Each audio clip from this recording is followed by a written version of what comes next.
Et bonjour YouTube, vous le voyez le téléphone, vous l'avez compris, ça va être une vidéo un peu différente de ce qu'on fait d'habitude. Alors mea culpa sur la vidéo d'hier ou avant-hier où effectivement au lieu d'écrire 5 elfes, j'ai écrit 5 fées parce que mécaniquement dans ma tête j'ai traduit fairy. Happens. Bon, je sais pas trop quoi dire par rapport à ça, j'avoue que c'est un peu honteux.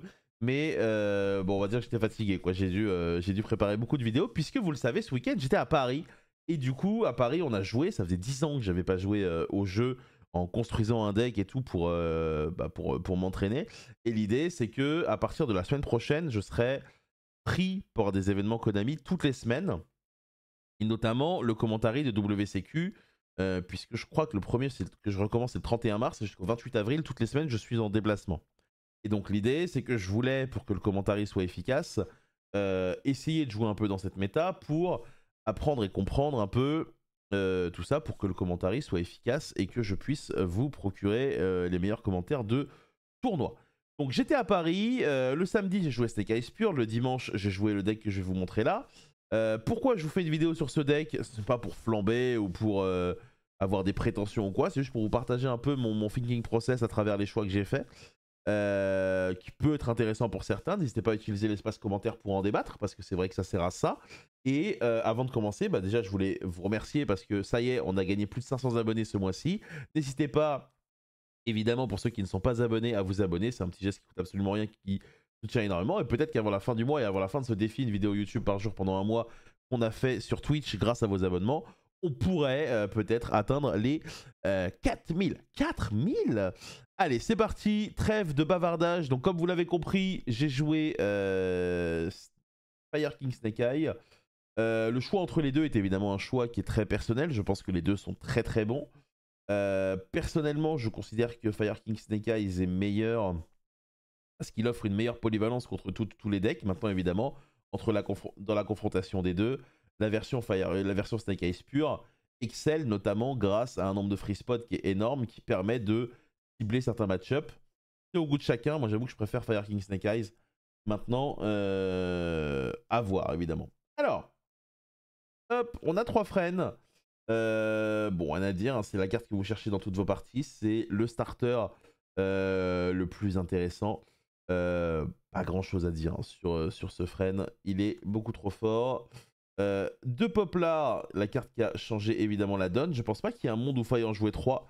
Malgré tout, vu que j'ai de la chance dans mes boosters pour ceux qui suivent sur Twitch, on en a un troisième au cas où, évidemment. Mais ça sera de Poplar.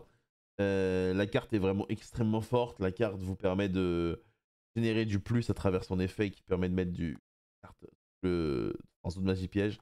Vraiment excellent. Un seul Hawk, ça va être une des grosses différences avec Snake Eyes Pure. Dans ma version, on n'a pas énormément de place et donc du coup, on doit limiter les Snake Eyes. C'est pour ça qu'on va avoir un seul de chaque. Mais j'ai pas ressenti le besoin d'en avoir plus. Et bon, évidemment, quand on pioche flamberge et qu'on en joue qu'un, c'est un peu moins marrant, mais on a moyen potentiellement de le défausser. Dans les cartes œil de serpent, on a évidemment le butin du péché, absolument indispensable et mandatory, mais on joue aussi ça. Cette carte-là, je ne sais pas si elle est si populaire que ça, mais pour moi, elle est indispensable en Fire King également. Elle génère notamment dans les mirrors un avantage énorme pour celui qui l'a par rapport à celui qui ne l'a pas. Déjà, le fait de cette 1, c'est intéressant dans un premier temps parce que vous allez pouvoir avoir accès à une carte de votre choix, de votre deck qui vous manque. Et à côté de ça, pouvoir respect pendant le tour adverse, c'est vraiment extrêmement agréable. Ensuite, c'est tout hein, pour la base Snake Eyes. On n'a que ça, mais entre guillemets, on veut que ça. Évidemment, on va avoir les 3 bonfires qui permettent d'aller chercher Fren. Fren est beaucoup trop important. Elle est également importante dans le cas où votre adversaire contre votre Fren et ça vous permet potentiellement d'aller chercher Bonfire. Donc ça, c'est toujours cool. Maintenant, bon, le problème, c'est qu'on déteste avoir ça comme premier starter parce que du coup, on peut se prendre Droll. Maintenant, est-ce que Droll est si populaire que ça actuellement, notamment en France? Je suis pas sûr. Ensuite, on a évidemment le starter Diable Star. Wanted est définitivement broken et définitivement stupide. Hein, ça... Déjà, parce qu'elle te permet d'aller chercher ce que tu veux, elle te donne un accès original et le fait de piocher quand tu la bannis, c'est absolument stupide. Diable Star, c'est excellent également. Maintenant, est-ce qu'on a besoin de plus? Je sais pas. J'avais un peu peur personnellement d'en jouer qu'une, puisque la veille j'avais joué Snake Eyes avec 3 évidemment. Mais c'était amplement suffisant Et donc, j'en étais très content. Ensuite, niveau Fire King, je vais avoir les 3 spells. Je regrette un peu d'avoir joué le Circle. Je pense que c'est une des cartes qui peut potentiellement bouger. C'est pas très grave si le Ponyx n'a pas d'autres cartes à aller chercher finalement. Ce qui va être important, c'est de mettre des cartes assez importantes. Et Sanctuaire et Heal, ça me paraît quand même relativement important. Le Ponyx, évidemment, obligatoire. Le Garunix, obligatoire. Le Arvata, obligatoire. Et les 3 Kirin. Alors, je sais que ce week-end, Jesse Cotton a gagné avec 2 Kirin. On en discutera. Pour moi, Kirin est la raison principale qui fait que tu joues ce deck. J'ai un peu de mal à considérer le fait d'en enlever un, mais peut-être qu'au fur et à mesure des parties, en avoir juste potentiellement un en main et un envoyé avec Garunix, c'est intéressant. Moi, j'avoue que je suis plutôt team 3. Mais à voir. Ensuite, tout le reste, ça va être des free spots. On a 3 impermes. Alors, je sais qu'imperme n'est pas très bonne contre Fire King. Contre Snake Eyes Pure, elle est potentiellement bonne en Go second, potentiellement très mauvaise Non, elle est potentiellement... Oui, ça. Elle est potentiellement bonne en Go second et potentiellement très mauvaise en Go first. Parce que notamment, on donne de la valeur à des cartes comme Pad, on donne de la valeur à beaucoup de cartes comme Droplets, qui permettent de tribute le Fred et de passer au tour. Maintenant, ça reste une carte qui est très polyvalente, que j'aime bien. Et pour un premier tournoi en 10 ans, j'envisageais pas de jouer sans. Je trouve que la carte est vraiment broken. On va mettre la version française devant pour pas que vous crisiez. Mais voilà, moi j'aime bien Infini. Ensuite, 3H. Évidemment, 3H, c'est selon moi important. C'est des cartes qui sont très très polyvalentes, efficaces contre Labyrinthe, efficaces contre Branded, pas si mauvaises contre Original notamment. Pour défaut de la carte, c'est que ça donne de la valeur évidemment à TTT, donc talent des triples tactiques. Maintenant, bon, dans tous les cas, vu que je joue des hand-trap, TTT, je me la prends dans la bouche. Et à partir de là, c'est la vie. Voilà, elles sont là. 3 drôles, moi j'aime bien.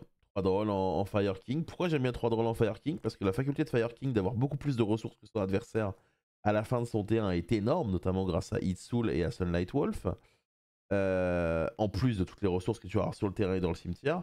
Et donc je considère que même si tu fais un -1 que l'adversaire peut jouer sous drôle, bah évidemment ça fait pas plaisir, mais à partir de là, je considère qu'elle est importante la carte. Donc j'aime bien l'avoir dans mon deck. Maintenant, évidemment, tout est une question d'environnement, tout est une question de contre quoi vous allez jouer. Je sais qu'il y a pas mal de joueurs qui sont pas forcément fans de la carte actuellement, mais moi personnellement, je trouvais qu'elle était assez importante. Et il n'y a rien de plus désagréable que de regarder l'adversaire jouer pendant 20 minutes et potentiellement rien faire, quoi. Donc du coup, j'aime bien cette carte. Ensuite, 3 Nibiru. Bon, alors de mon expérience, évidemment, je considère que la carte est indispensable en Fire King Snake Eye. En Snake Eyes Pure, c'est peut-être autre chose, mais en Fire King Snake Eye, je considère qu'elle est indispensable. Évidemment, il y a tous les decks ont un moyen de jouer autour. L'idée, c'est que des tournois, c'est long. Des fois, il y a des facteurs autres que le simple gameplay qui vont rentrer en compte, tels que la pression, ce qui se passe autour, le temps et tout. Et un des gros trucs que j'ai remarqué ce week-end, c'est qu'il y a beaucoup de gens qui en ont juste rien à foutre en fait, de Nibiru. Alors évidemment, les meilleurs joueurs, c'est encore différent. Mais je considère que cette carte est indispensable. Je considère que cette carte est un outil qui permet de passer au tour. Le fait d'avoir dans mon deck des cartes qui me permettent de défausser comme Diabel, c'est également très très bien aussi. Phoenix me permet de me défausser aussi. Et donc à partir de là, je considère que cette carte est indispensable dans le deck.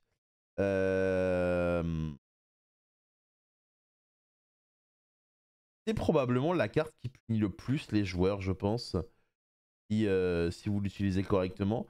Et je trouve que c'est une carte qui a une utilisation qui est très intéressante. Donc, parce qu'il y a énormément de decks qui aujourd'hui se prennent Nibiru, ils peuvent continuer ou refaire un board décent. Donc, il faut savoir quand le faire et donc essayer d'anticiper ce que va faire l'adversaire. Et donc, je trouve qu'elle est très agréable à jouer. Donc, je pense que je la changerai jamais. Je pense que même si demain je devais jouer pur, je la jouerais. Maintenant, rien de sûr. Rien de sûr, rien de sûr. Très fan. Et donc, du coup, derrière, il me restait 3 free spots. Le premier, ça a été un call buy. Alors, call buy, elle est un peu bizarre parce que. En fait, elle est un peu bizarre parce que en miroir, elle est bonne, elle est bonne mais pas bonne à la fois. Je pense même qu'elle est même mauvaise en vrai, puisque je veux pas me faire trop tailler. Parce que toutes les cibles que vous allez cibler en miroir avec cette carte, c'est des cartes dont vous allez avoir envie d'utiliser. Vous allez avoir envie d'utiliser au tour d'après. Ça va être Garunix, ça va être Prométhéane, et c'est des cartes que vous avez besoin d'utiliser. Et donc à partir de là, tendance à penser que cette carte n'est pas forcément très intéressante dans le deck, malgré sa polyvalence extrême. Dans les autres match-ups autres que le miroir, elle est excellente. Et donc du coup c'est peut-être une carte que je vais enlever sur le long terme. Et j'avais 2 Cyclone Main. J'en ai pas été mécontent des Cyclone Main. Maintenant, est-ce que c'est le meilleur choix? Je sais pas. Je trouve que la carte est vraiment très très forte par rapport à sa polyvalence dans tous les match-ups qui sont proposés. Maintenant, à voir. C'est globalement les 3 slots qui peuvent bouger. J'aimerais bien rentrer un 1 for 1 dans le deck. Je l'avais au début de la journée, mais finalement je l'ai enlevé parce que je l'avais pas en rareté max. Et donc du coup, je sais pas trop. Alors, au niveau de l'extra deck. L'extra deck, ça arrive, l'extra deck. Alors l'extra deck, il y a des choix qui sont discutables, il est super dur à faire. Je considère que l'extra deck aujourd'hui dans le deck est super dur, mais je vais vous expliquer un peu mes pensées. Alors Linkuribo, indispensable, meilleure carte de... C'est la meilleure carte de l'extra deck, globalement, votre Linkuribo. Très très important. Je pense que si vous jouez contre un cage et qu'il a l'occasion avec Licorne de vous bannir une carte, c'est celle-là qui doit bannir et pas Prométhéane. Elle permet trop de choses dans le deck, elle permet trop d'abus. Et je considère que c'est vraiment la meilleure carte de l'extra deck. Ensuite, moi je joue renoncer Anima. Je considère que, encore une fois, le raisonnement du les bons joueurs jouent autour, tout ça, c'est des conneries. C'est-à-dire que oui, vous allez avoir des joueurs qui vont jouer autour, mais comparé au nombre de joueurs qui vont peut-être pas jouer autour, parce que déjà, un, elle n'est pas forcément dans l'extra deck, et deux, il y a de la fatigue, il y a de la pression, il y a énormément de matchs à jouer. C'est-à-dire que cette carte est extrêmement punitive. Et un autre truc qui a vraiment penché la différence pour moi avec cette carte, c'est Zelantis. Puisque Zelantis vous permet de placer les monstres adverses où vous voulez. Et donc du coup, à partir de là, vous pouvez placer un monstre en face de la zone d'Anima. Et derrière, Anima pour push, quoi. Même si normalement, vous n'êtes pas censé en avoir besoin. Ensuite, en 2, on a une Mascarena. Mascarena indispensable. Mascarena qui va être replacée souvent par Flamberge en zone magie piège. Très très bon. Une SP qui est également très très polyvalente. En miroir et contre feu, on n'aime pas trop faire Apollousa parce que Apollousa dans TTT pendant le tour adverse, c'est pas ouf. Et donc cette carte-là est vraiment très très pratique. Elle joue entre guillemets, elle vous permet d'avoir des ressources aussi sous Evenly. Phoenix, moi je l'aime bien, je considère qu'il a une polyvalence et qu'il peut péter une carte magie piège.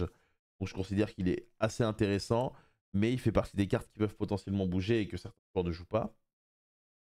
Sunlight Wolf, du coup, très très intéressant, vous permet potentiellement de reprendre une hache, vous permet de reprendre un Kirin, donc dans ce deck là je considère qu'il est indispensable. Dans Pur je le jouais pas, mais là je considère qu'il est vraiment très très indispensable. Ita, pas besoin d'en discuter, indispensable, malheureusement elle est en commune parce que je suis un clochard. Dark, pareil, les charmeuses beaucoup trop fort. Itsoul, je la jouerais pas dans Pur, mais dans ce deck là je la joue, j'adore cette carte. Le fait de pouvoir nous permettre de piocher, c'est vraiment excellent et c'est une carte qui, pour moi, est vraiment très bonne. Alors évidemment, pour la faire, vous êtes obligé d'associer exactement dans votre deck Sunlight et Linkuribo.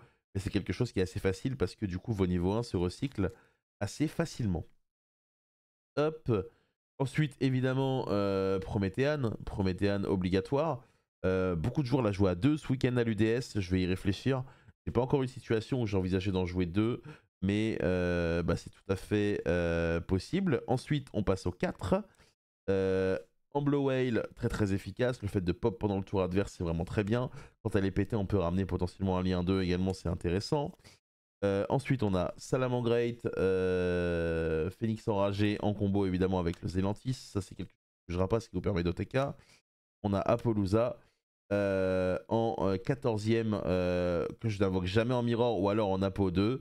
Ou sinon, faut pas l'invoquer, je pense, parce qu'elle se prend tous les pads, tous les TTT du monde. Et du coup, ça vous démonte parce que vous avez que des effets de monstre pour vous défendre. Et ma carte fétiche, évidemment, Kek. Le dragon agave. Ensuite, le side vite fait. Alors le side, il est vraiment très mauvais. Évidemment, je suis pas forcément adapté à l'environnement que j'affrontais. Donc j'ai 3 bestioles, j'ai 2 Druisworm à Magnamud parce que j'avais la sensation que c'était des cartes qui allaient être efficaces contre Branded, contre Labyrinthe également.